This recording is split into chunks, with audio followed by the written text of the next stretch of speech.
Bonjour à tous. Donc poursuite aujourd'hui du cours sur les réactions acido-basiques, les équilibres acido-basiques.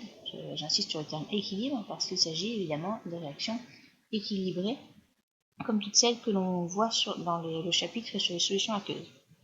Alors on va s'intéresser aujourd'hui à ce qui se passe en fait, lorsque nous mettons, plusieurs réactions sont possibles déjà, et en fait, l'idée c'est comment traiter un exercice lorsque vous avez des réactions acido-basiques susceptibles de se produire. Alors envisageons déjà la présence donc de deux couples. Si vous avez le couple A1H et le couple A1-, et le couple constitué de A2H et A2-. Alors les réactions possibles sont entre l'acide du premier couple et la base du deuxième, ou alors l'acide du deuxième et la base du premier. Donc là, le sens de l'écriture choisi, c'est de décrire donc en tant que réactif l'acide du premier couple avec la base du deuxième, et en tant que produit vous lisez. Alors si on note réaction sens 1, sens 2, on va exprimer la constante d'équilibre associée à la réaction écrite dans ce sens-là. Donc là, vous connaissez les définitions.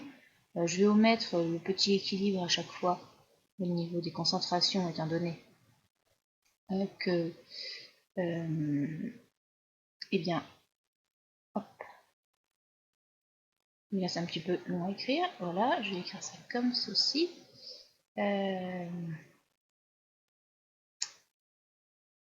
Sur le produit donc des concentrations, comme ça, 1, 2, multiplié par A1H. Et donc maintenant, on va essayer d'exprimer et d'obtenir la valeur de cette constante d'équilibre.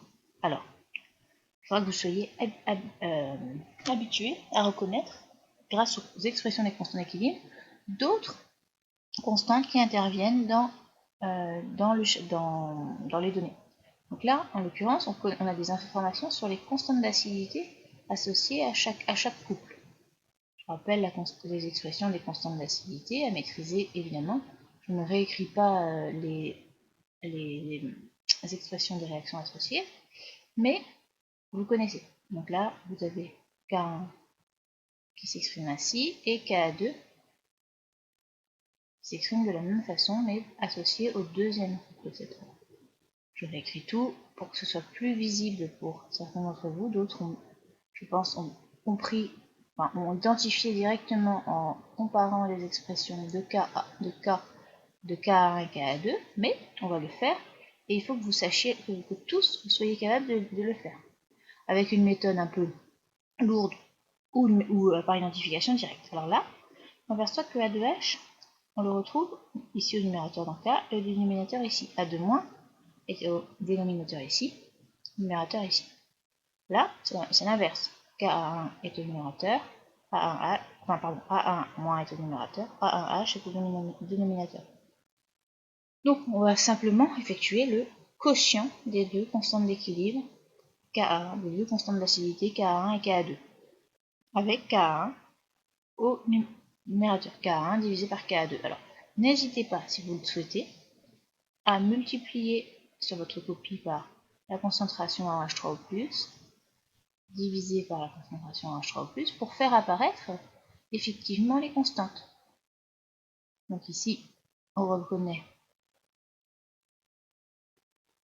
Ka1, et ici, alors ce ne sera pas très propre évidemment, et ici, on reconnaît 1 sur Ka2. Ce qui nous donne donc Ka1 sur Ka2 au niveau de l'expression de la constante d'équilibre. Donc il nous suffit d'avoir les valeurs de pKa1 et de pKa2 pour avoir la valeur de la constante d'équilibre. Maintenant, on va avoir donc le rapport K égale donc Ka1 sur Ka2, et on sait que la réaction va être favorisée si la constante d'équilibre de la réaction écrite dans ce sens est supérieure à 1. Donc ça voudra dire qu'on fabriquera davantage de produits, le taux de produit entre guillemets par rapport au taux de réactif sera plus important.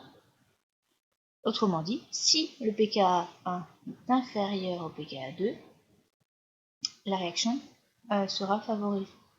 Donc on va réaliser en fait une échelle de pKa, on va disposer des couples sur une échelle de pKa et la réaction dont le pKa, pardon, on va faire réagir l'acide appartenant au, au, au couple dont le pKa est le plus élevé. On va changer de page. Ah, je ne vais pas donner ça comme ça. Non, c'est pas grave, je vais le faire ici. Eh bien, donc l'acide appartenant au couple dont le pKa est le plus élevé sera celui qui va alors réagir. Hop. Voilà. On va. Zut, je me suis trompée. De connecteurs. Voilà. Donc, si je mets par exemple, je peux pKa1 ici, pKa2 là, donc c'est une échelle graduée en pKa. J'ai l'acide du couple A1H ici, A1- là, A2H ici, et A1, pardon, et A2- ici. Et bien la réaction favorisée va s'effectuer entre l'acide appartenant